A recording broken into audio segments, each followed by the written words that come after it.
Welcome Councillor Soper on Zoom. Thank you. The apologies we have today are Councillor Abbott and Councillor Ludlow. Can I please have someone move that? Thank you, Councillor Crackett. Seconded, Councillor Lewis. I'll put that motion. All those in favour? Aye. Against? That is carried. No public forum. We have a couple of major late items. We've got one major late item and a couple of amendments. So the major late item is the speed review consultation document. And this wasn't ready at the time this was published on Thursday. So can I have someone please move that we receive this? Move Councillor Skelt and Mr. Coote. Thank you. I'll put that motion. All those in favour? Aye. Aye. Now we'll move to the two amendments, and these concern the minutes from December 7th meeting, and just make sure we get the wording right when you're talking affirmatives and negatives. So I'm going to move these both together. Can I have I'm going to move that. Can I have someone second that, please? Councillor Clark. I'm going to put that. All those in favour? Aye. Aye. Thank you. That now takes us to those actual minutes, considering those amendments of the Infrastructure Services 7 December. Can I please have someone move that they be accepted? Councillor Lewis, Councillor Skelt, put that motion. All those in favour? Aye. Aye. And the next is the minutes of the extraordinary meeting of the Infrastructural Services meeting, 21 December. Again, can I have someone move that, please? Move that. Councillor Soper moved, seconded Councillor Munster. Put the motion. All those in favour? Aye. Aye. Right. Now that takes us to the Stormwater bylaw. Okay, do I have someone who wishes to speak to that? Jeremy. And Rhiannon. And Rhiannon.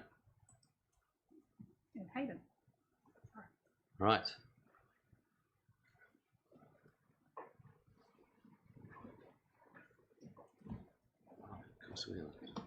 Hold it with it.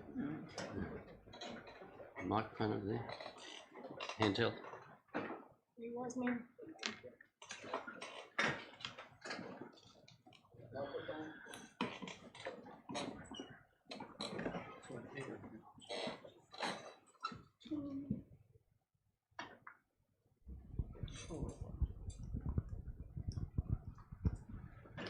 Okay, the floor is yours. Kia ora koutou, councillors.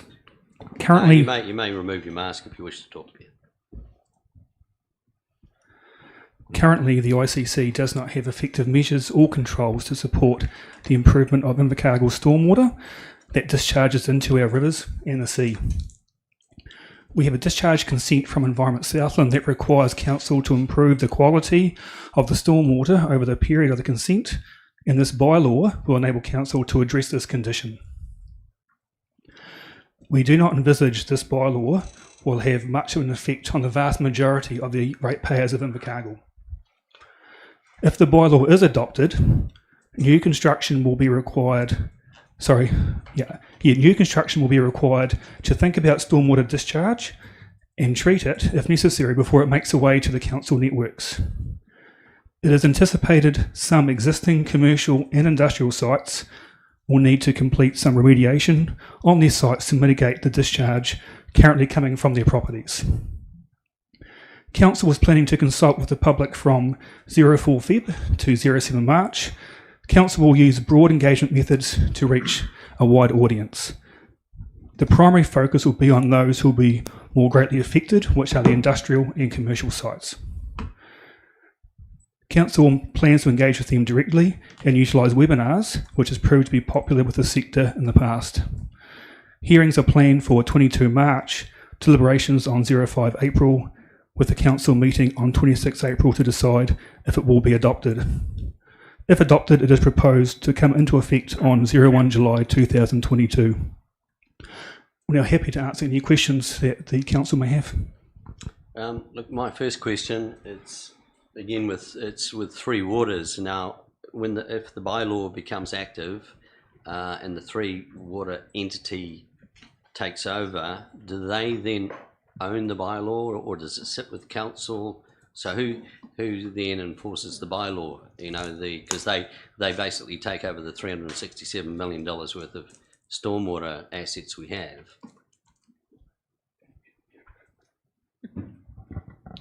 Councillor, I'm happy to talk to that one.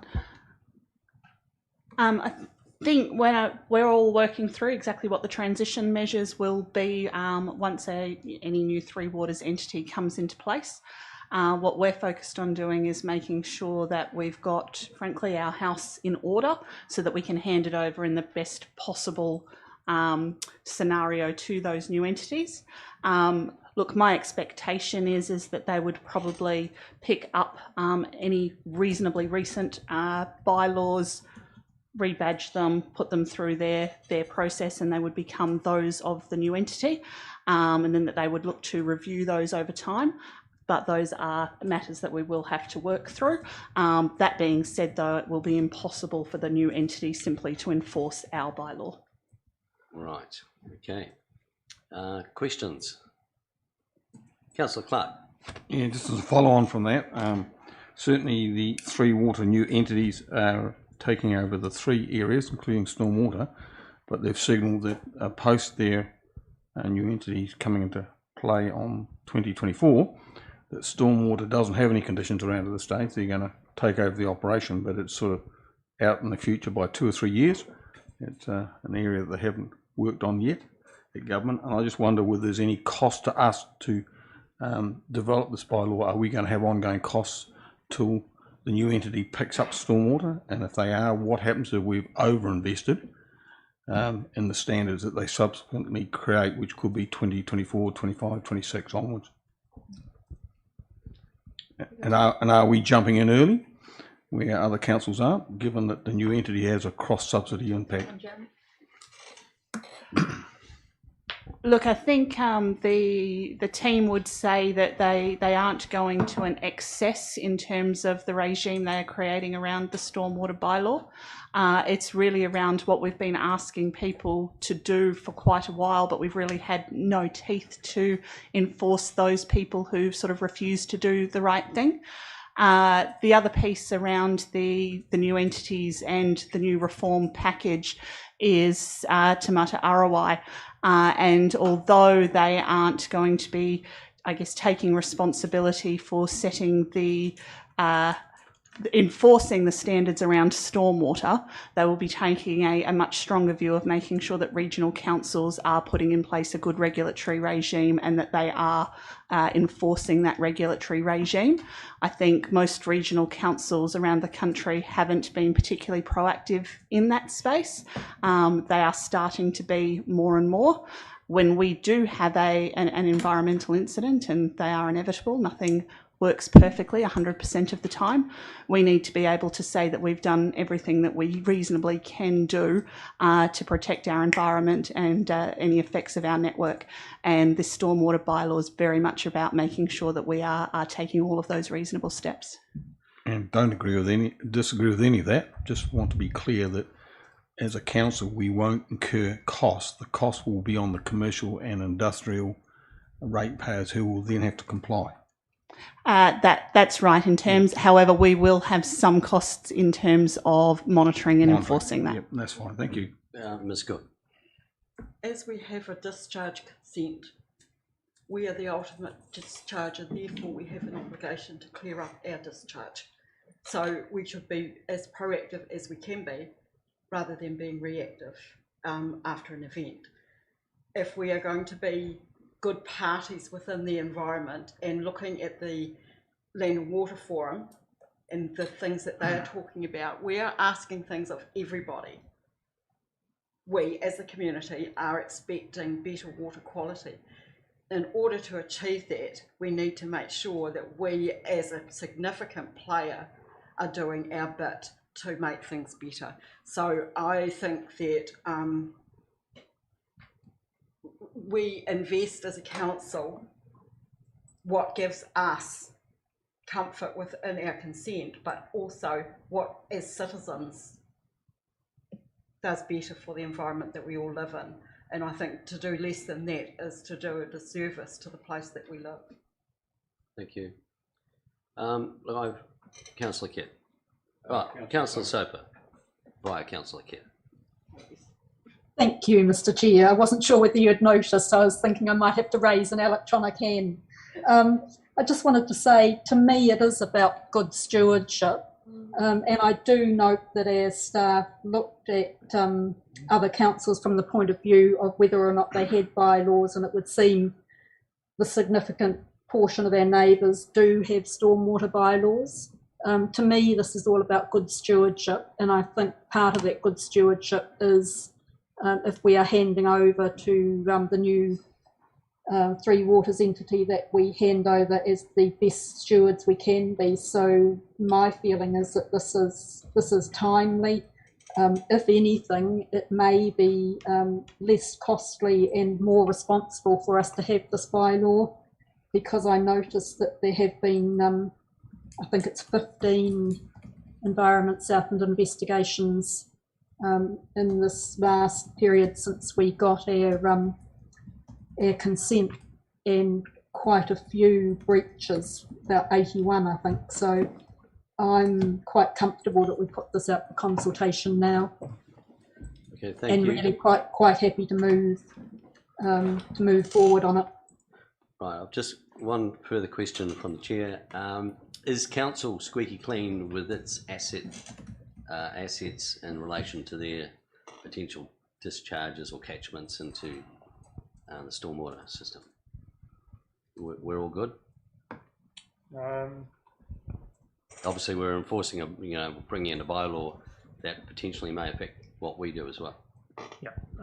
So we're looking to improve where we can and when we can, mainly through stormwater upgrades is when we look to improve our discharge quality. So that's our main focus at the moment. Right. Thanks. Councillor Lewis. Just a very quick question, please. The cumulative effect of half our residents washing their cars in the streets and then going into stormwater, what effect does that actually have, or the contaminants involved? So sedimentation of the streams, that makes it hard for aquatic life to thrive. Soaps, they strip oxygen out of the waters. So especially now, you might have noticed in the Otapuni stream, quite a lot of grass. That also strips the oxygen out, and it makes it extremely difficult for aquatic life to live effectively. That's what I would have thought, but how are we going to monitor it? Will there be patrols driving around on a Saturday afternoon to see people washing their cars and then prosecuting, or? So that's certainly not the intent behind this. I mean, we want to take a sort of educational stance towards those kind of activities. It's more of the sort of extreme ends where you might have some of the sort of heavy industrial sites that discharge a large amount of contaminants that sort of enforcement action would be looked upon if you go through all the other steps in place first to try and get to that level. Thank you. Cheers. Yes. Sounds a bit flippant, I know, but it's actually quite a real issue that Councillor Lewis raised. And it came up when we were monitoring houses to see who was burning coal and who was burning timber, and it went to court and we lost the case because of new legislation, peeping Tom legislation. And you're not actually allowed to stand out on the footpath and observe a house. It's something we learnt new. Right. Okay. No more questions. We've had Councillor Soper move the recommendations, which are to receive the report, note the options, and the option that is presented in front of us is option 3. I'm moving option 3, just to clarify, Chair. Yep. I assumed that. Is that council adopts the bylaw approach. Note that the bylaw is adopted. The option to increase resourcing to support implementation, monitoring and compliance will be addressed in the annual plan, and adopt the draft stormwater bylaw for consultation, noting that consultation will take place between February 4 and March 7, 2022. So that's been moved. Can I have a seconder, please? Thank you, Mr. Coote. I'm going to put that motion. All those in favour? Aye. Against? That is carried. Thank you, staff.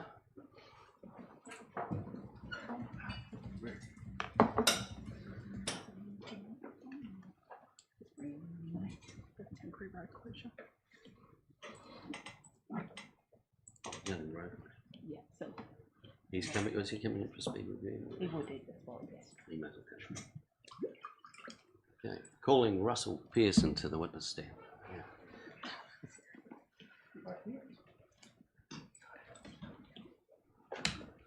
So we're going to move on to item 8, which is temporary road closures.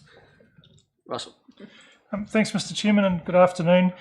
At the time of writing, we anticipated that we may have needed some road closures for a couple of events. However, given the change in the traffic light systems, there's highly likely some of these events may not necessarily be going ahead. However, from a procedural matter, I would still like approval to close in the event that they do need them. Obviously, if the events do not occur, we won't close the roads. And there are two events: the Surf to City event on the 13th of March, and obviously the Anzac Parade. It may be in a varying forms, but just gives us the flexibility to be able to make some of those roads around those things for those events. So happy to receive any questions. Right, do we have any questions regarding the road closures? Councillor Craig. I'm happy to move that we go ahead and accept the recommendation. I mean, we know that the onus comes back to the event organiser, not ourselves, and in the event that it can go ahead, then we should be permissive of that. Thank you. So that's 3 recommendations, seconded Councillor Kett. I'll put that motion. All those in favour? Aye. Aye. Against? That is carried. So I knew you'd be staying on for this one, Russell.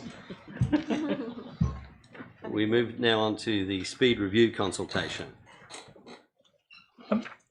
Thanks, Mr. Chairman. Thanks for the opportunity to introduce this. My colleague David McCormick's our traffic engineer with the council and has done lots of the, I guess, the investigation and legwork behind the preparation of this, along with Rhiannon's team. This report looks to, I guess, do two things: adopt the speed limit consultation or speed review consultation document, and to adopt the draft bylaw, which is the piece that actually gives us the authority through that consultation process to actually reset some of the speed limits. Councillors will recall we had a workshop prior to Christmas where some of these ideas had some discussion around what our general direction was in this area. We're obviously at the next stage where we look to engage with the community what a safe speed will be. And I guess that's part of the challenge that we'll face, is what is the safe speed that the community looks for. This process is, you'll have also seen on the national campaign, part of a wider approach from NZTA, which is the Road to Zero, which is really looking to highlight to all the communities across New Zealand, how do we reduce the number of deaths and serious injuries that occur on our roads. I think this in the order of about 1 per day across our country. I've thought a little bit about what this is about, and this process is really about, the first stage is about our consultations, trying to understand what it is we're explaining to the people, and how they will actually receive that. Changes in speed are something that will take some time.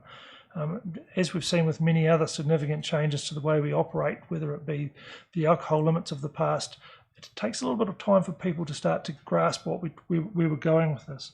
I think the second part of that will be is, how do you agree what the safe speed limits are for our community?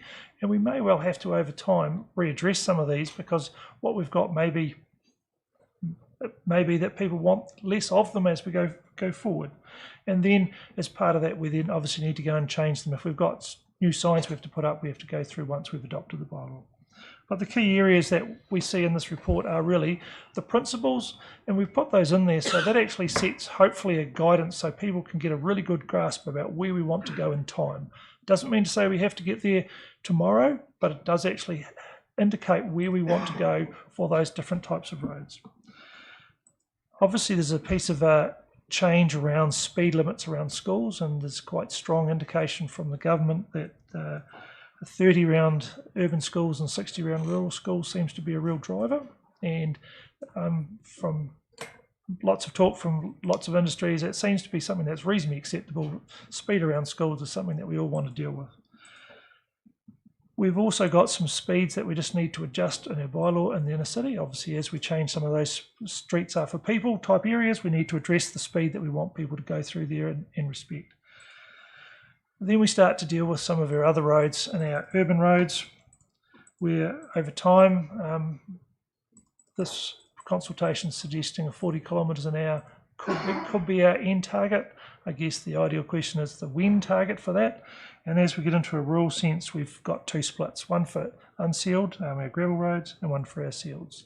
And the consultation documents generally suggesting that 60 for our unsealed roads and 80. Now, part of the research and work that David's been doing has been looking at what those mean speeds are. NZTA have helped us quite a bit to give us some of those safe and acceptable operating speeds, and we've based that around this.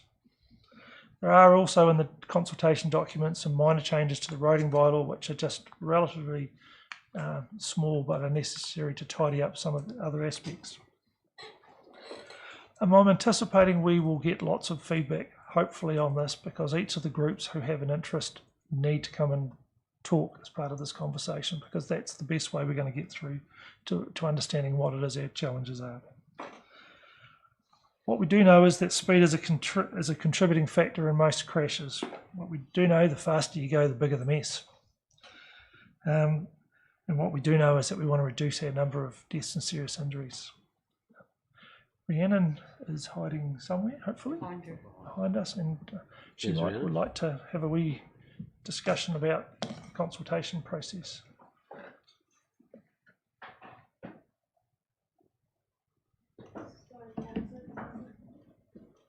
Here, Rhiannon.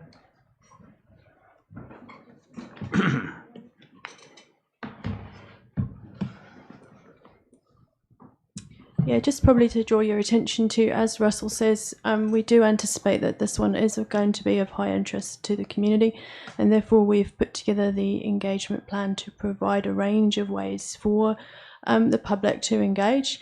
With the level that we're at and the flexibility that we will no doubt need over the coming weeks, I just want to reassure you that we will be very flexible in terms of how we deliver the engagement. We may well find that we need to move more online, so we are ready to do that and to work with the communications team on that. So yes, just to draw your attention to that within the document. Okay, thanks, Rhiannon. Open up now for questions to Russell about how it got made, or Rhiannon about the actual consultation. Councillor Clark. Yeah, Councillor Lewis. Russell, I can't see where Ototara is listed in here. The Ototara school. Have I missed it somewhere? I've had a wee look, and in the table, it's at the top of the table in the consultation document, and in the maps, schools are shown as a little yellow square, and they are there. The idea of the map is that when it's on the website, you can actually zoom down and find it. So, okay. Yes. Why I ask is that people in Ototara tend to see themselves as being rural, where in fact they're really just a suburb of the city, in all honesty. Well, I think they are.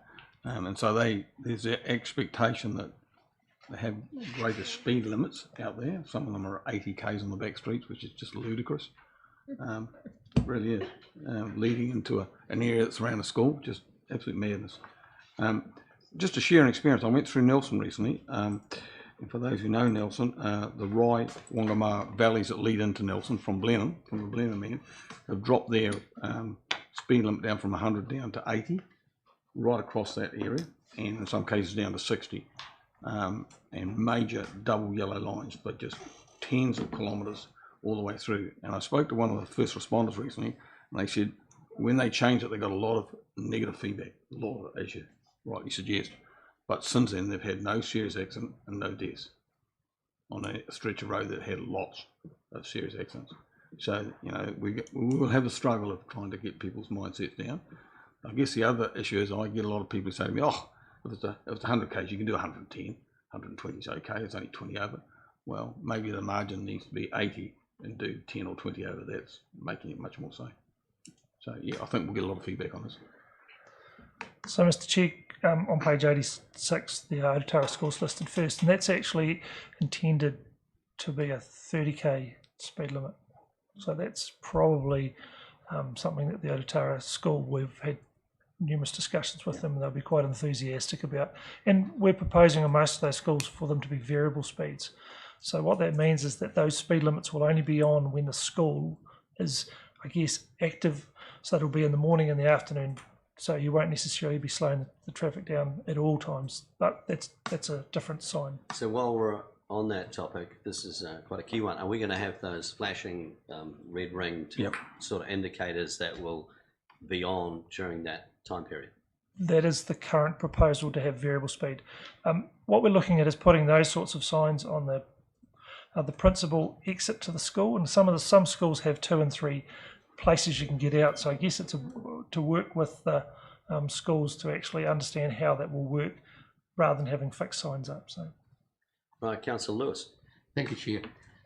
One of my concerns about this is the 40k limit. I totally agree with past schools. There is a 20k maximum past the park school bus in that area. I'm scared that if we have a flashing sign that says 40k and there's a school bus, people are going to go past at 40k. The 30k, I understood. 20k, I think, past the park bus. No, the 30k for what Russell. Oh, sorry, even 30k. The bus speed limit passing speed is 20k. So if you have another flashing sign that says 30k, 40k, whatever, people may continue at that speed and be in breach of. I see on 16 bar 1, it does say other speed limits, but people seeing a flashing sign may overlook section bar 1 in their manual in their glove box and continue that greater speed with a greater risk of bowling a kid going into a school bus.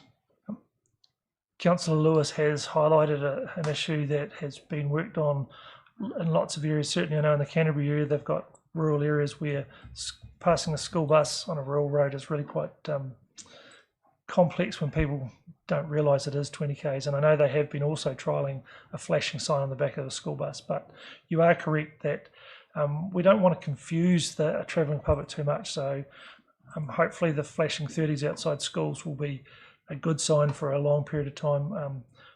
Our school buses are relatively, I guess, limited places, but probably the place that it affects most of the traffic is certainly on Queen's Drive outside the James Hargis Junior campus, where there is an expectation that you need to travel at 20 kilometres an hour past those buses while they're loading children and offloading. Thanks, Russell. Also down Herbert Street past my home and some of the schools. Thank you. Questions? Councillor Scott.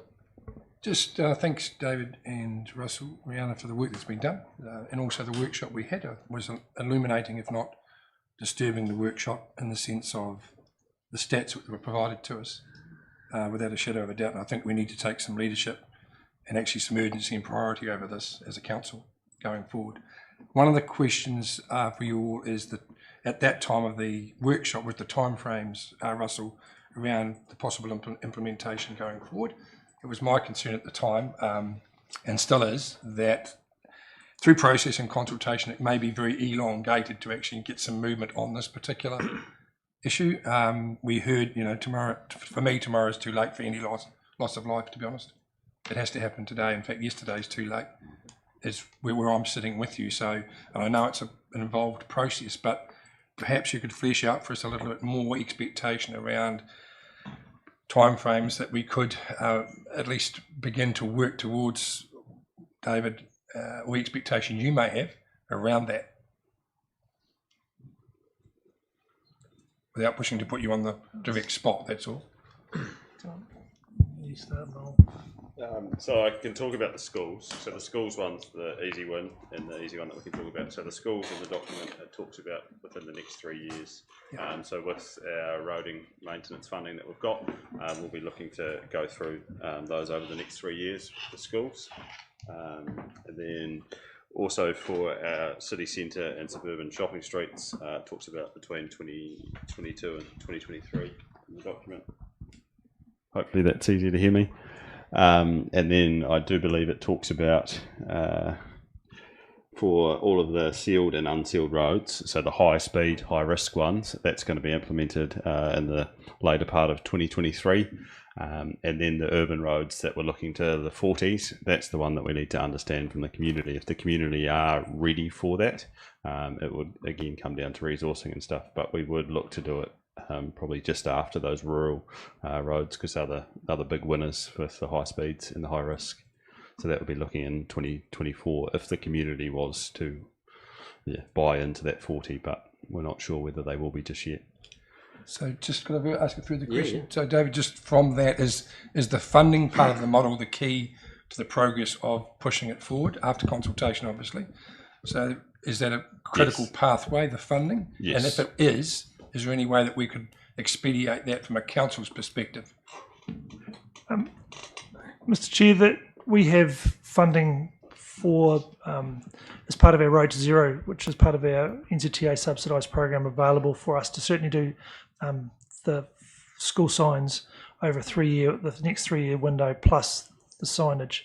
I think I'd also add the bylaw, council sets the bylaw and sets the timeline. So depending on what consultation and feedback you get, you have an opportunity in there. And as David's pointed out, the transition for 40Ks in all of our urban streets, I think it's got to be a thing we take over a little bit of time, because when you're driving down a road, it's got to read the right speed. If it doesn't feel like the right speed, it doesn't look like the right speed, you're not going to get compliance and you're not going to get people to do what we want them to do. We'll probably, putting it the other way, we won't get them to do what they want to do. So we've got a little bit of work in places there. So thinking about how some of your slower moving suburban streets would work and how that transitions. We'll have seen other places around our wider district, like in Central Otago, who have transitioned already to 40Ks, and it will be intriguing to fully understand how compliant everybody is in that area. But I think it's one of those things that we will grow and get smarter to deal with, and I'm hopeful that people will start to understand that it should be safer on our roads for us all. Thank you. Councillor Arnold. I was just thinking, Mr. Pearson, if during the consultation process you get some people on certain streets making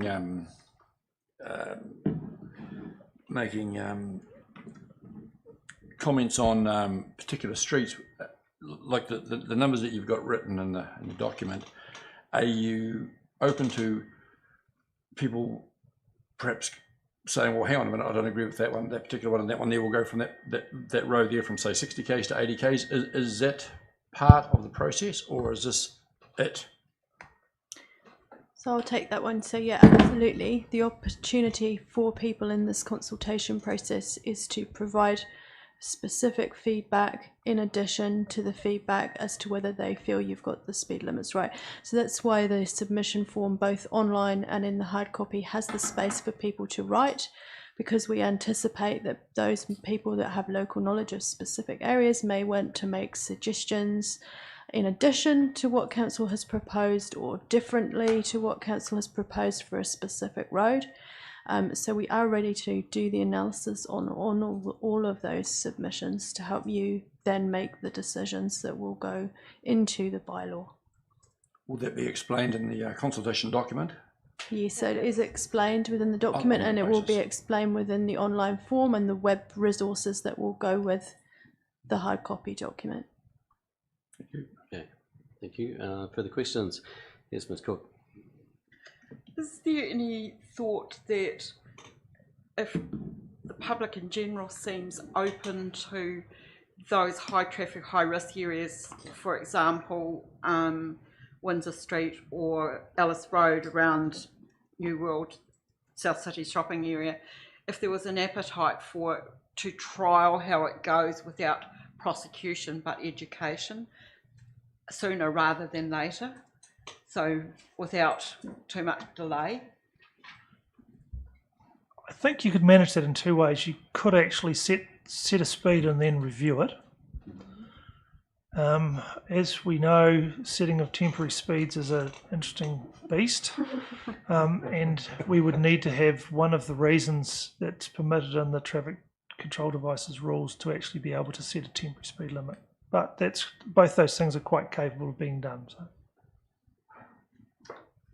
Okay, Councillor Clark. Just as a lead on to that, Russell, I noticed that Dunedin's got their main street down to 30 now, I think, and that's created a bit of angst with some people, and potentially going one way as well. And leading on from what Evelyn said, is there a case to be argued for not necessarily speed being the safety issue, but more how you manage a zone like a CBD area? I notice when I travel through parts of New Zealand, a lot of the more progressive councils have now got very low speeds in their CBD, very low, 20 and 30.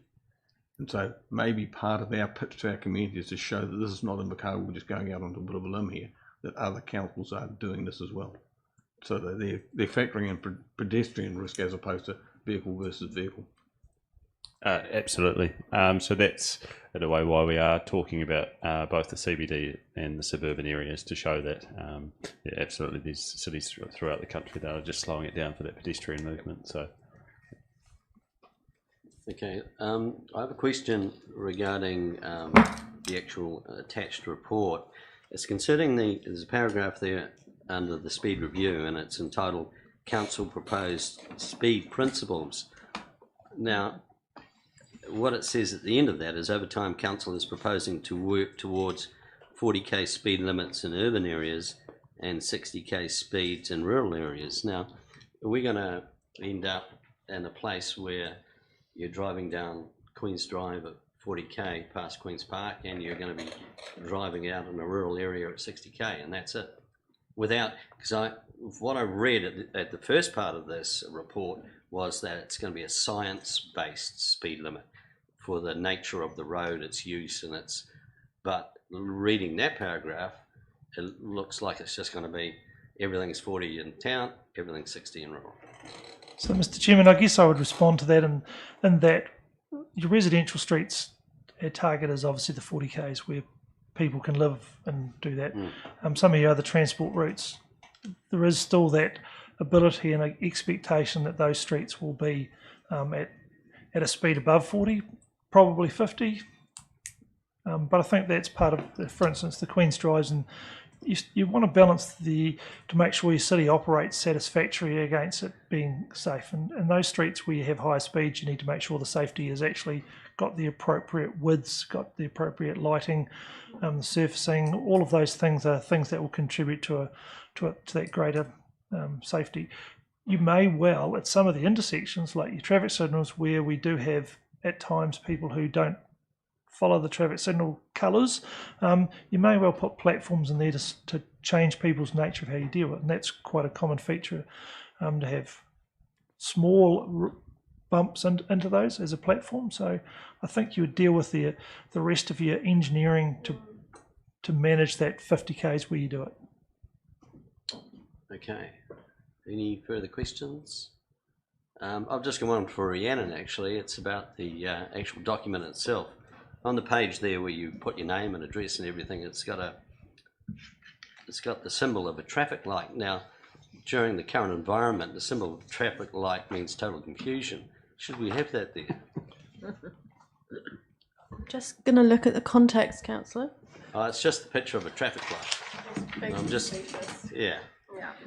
I do hear what you're saying. I think, though, from a comms perspective, that while we are now as a community used to thinking about the traffic lights in this new context, we have many years of thinking about traffic lights within the roading context.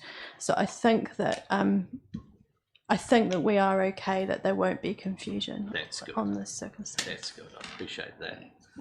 Right, we'll get back to the recommendations, and they are that we receive the report, adopt the speed review consultation document, and adopt the draft roading and traffic bylaw for consultation. Can I have someone move those, please? Happy to move that way, Mr. Chair. We'll give this one to, thank you, Councillor Soper, and seconded Ms. Cook. Thank you. Let's put that motion. All those in favour? Aye. Aye. Against? That is carried.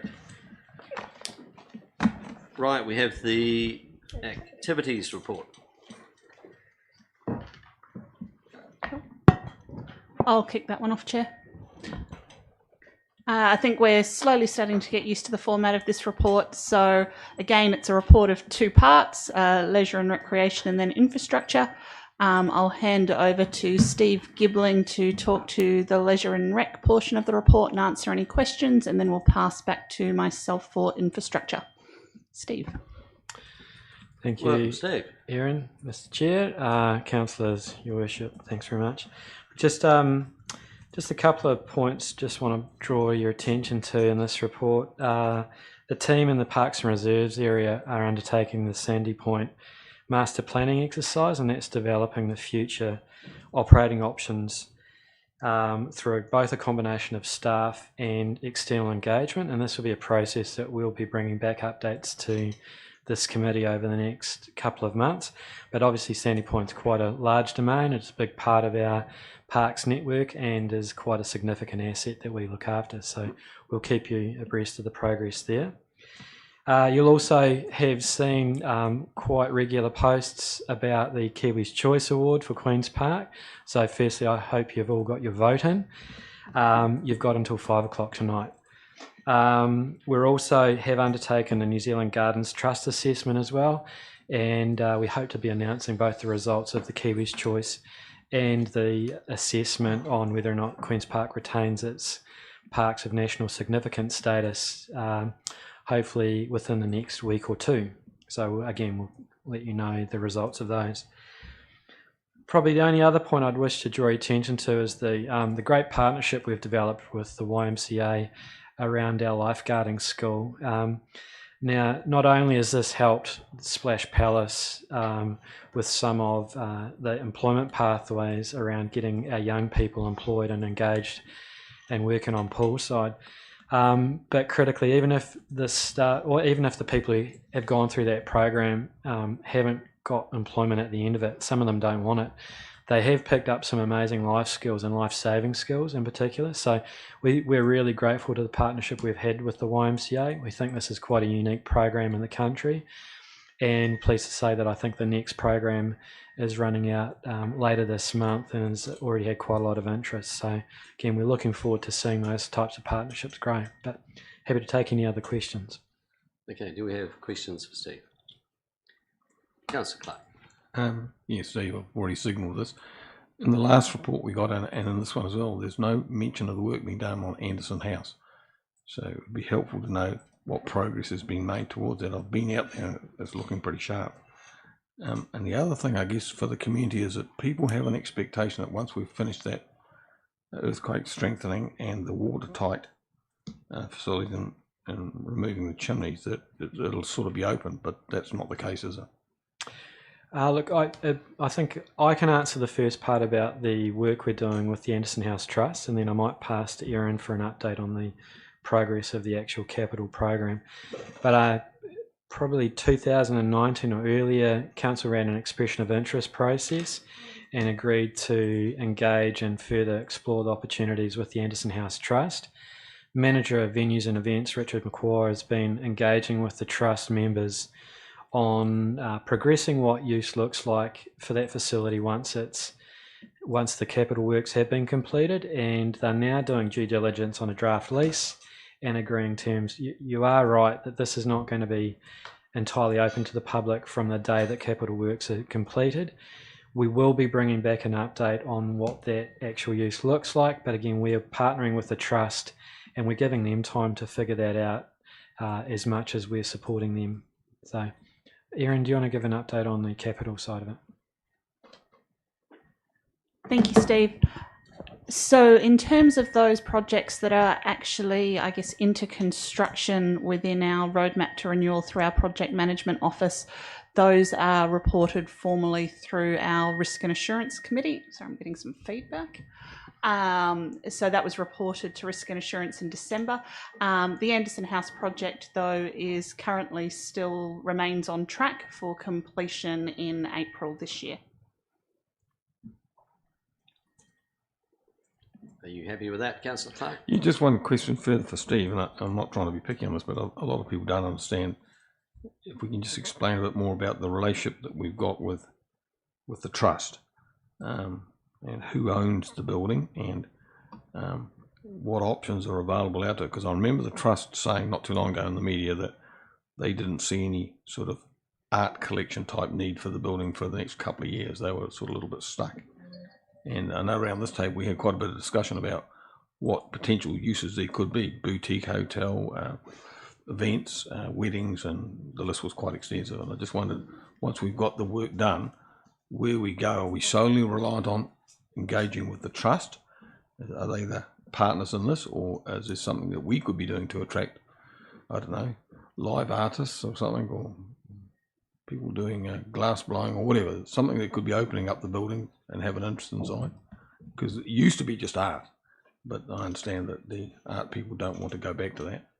I think that's the exciting thing. Once the structural works are done, yep. I think it's a blank canvas, okay. and we look at that, and it'd be good to see in the same question in 3 months' time. Yep. Through the chair, look, I think very good questions. I wouldn't want to speak on behalf of the trust at the moment about their future use and their intent, but I think with those questions, if you allow me, we can pass those questions on through Richard to the trust and get a bit of an update within the next month or two, if you're comfortable with that. Yeah. Yep. Thank you. So the recommendation is to receive the... Oh, Councillor Scott, were you...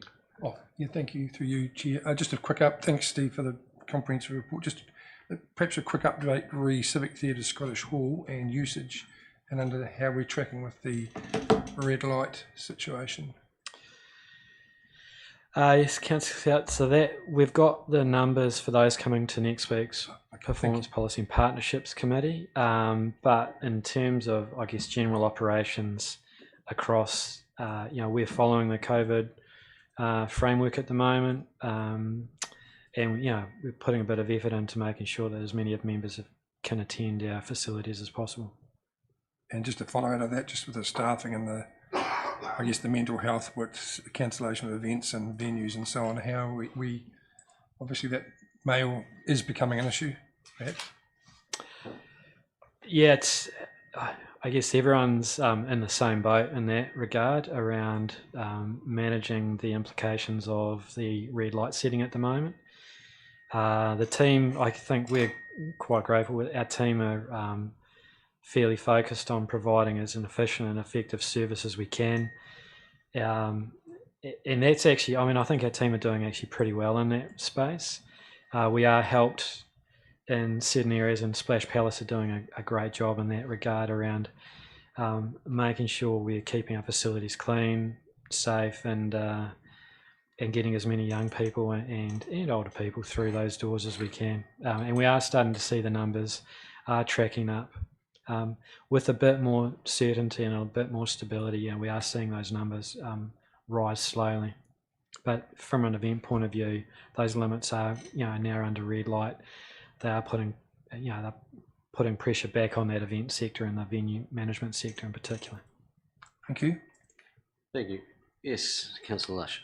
Steve, just as far as the bluff pool that's now gone into a community model, do you still keep an eye on that as far as numbers and stuff like that? Can you tell, or is that just out of our concern now? Yeah, thanks, Councillor Lush. We are partnering still with the trust management and with the board there, and we are supporting them as much as we can through this transition year.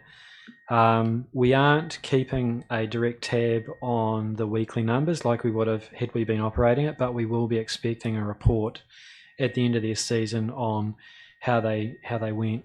We do anecdotally hear from the trust that the operating model is working really well, and it's fitting the community down in Bluff. It's serving them better than we could in the same model, and certainly that operating model has changed a bit in order to enable that to occur. So we think overall, it's a great outcome for Bluff, and that pool's getting, I think, slightly more use as a result.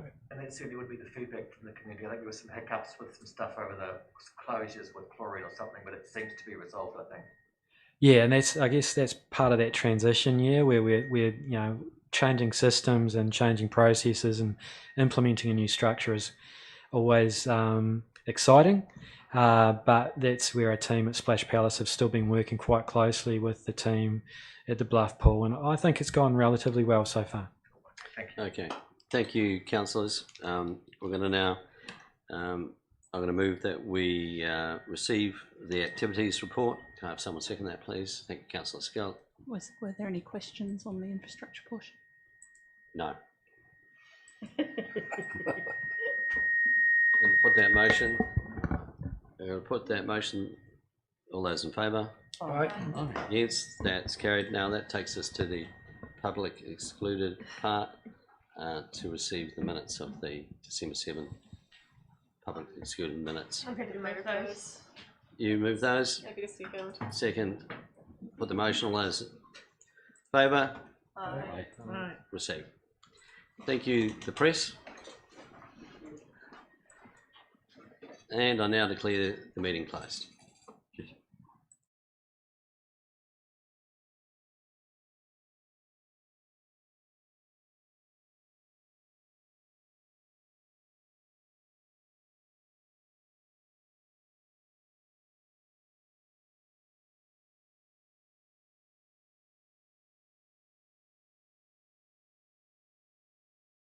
Very few qualify.